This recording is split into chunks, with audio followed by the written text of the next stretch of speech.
The Tree of Might is an interesting concept in the Dragon Ball universe. It technically is a non-canon creation, but that doesn't mean we still can't talk about it, and that's what I plan on doing in today's video. The Tree of Might, Shin Seiju, sorry if I mispronounced that, literally means Divine Spiritual Tree, also called the Tree of Death by King Kai. It's a special type of tree that grows Tree of Might fruit, also called Shin Seiju no Mi, literally fruit of the divine spiritual tree. How it works is someone plants the seeds of the tree on a planet. The tree then drains the planet of nutrients through its roots so it can bear the aforementioned fruit. Doing so would devastate the planet and would most likely lead to its destruction. Like most vegetation, the tree requires a specific habitat to function, such as the right atmosphere and the host planet having adequate energy. King Kai notes that only gods and eternal dragons are supposed to eat fruit of the Tree of Might, and because of this, the tree is not considered evil and just has an insane condition to function.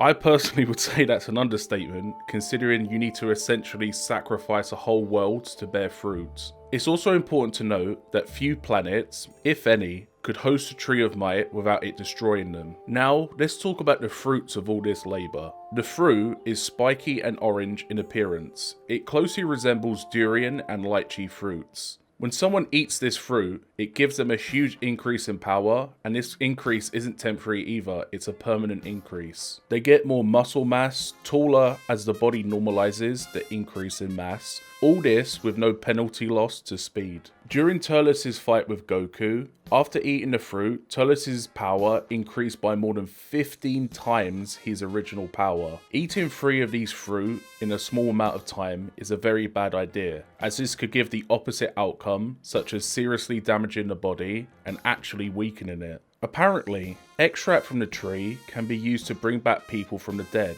even if it has been a long time. Turles did this to bring back Raisin and Lacasse. Sorry if I pronounce those names wrong, that's kind of a staple of the channel now. You know, before making this video, I had no idea how much lore the Tree of Might actually had, and even though it's non-canon, it's still pretty interesting. The Tree of Might does make appearances in video games, such as Dragon Ball Heroes, now known as Super Dragon Ball Heroes, Dragon Ball Xenoverse 2, and Super Dragon Ball Heroes World Mission. The concept for the Tree of Might came from Asian ginseng. Research says the scientific term is Panax ginseng. Producer Morishita Kuzos got this as a souvenir. He discovered that Asian ginseng sucks up the field of nutrients to grow larger, which inspired him in the creation of the Tree of Might. It's also stated that the inspiration for this could be from the Tree of Life from the Garden of Eden, this being from the Book of Genesis. I think the actual inspiration was from the ginseng part I mentioned, as there have been a lot of big special trees in media that isn't necessarily a reference to the Tree of Life. But hey,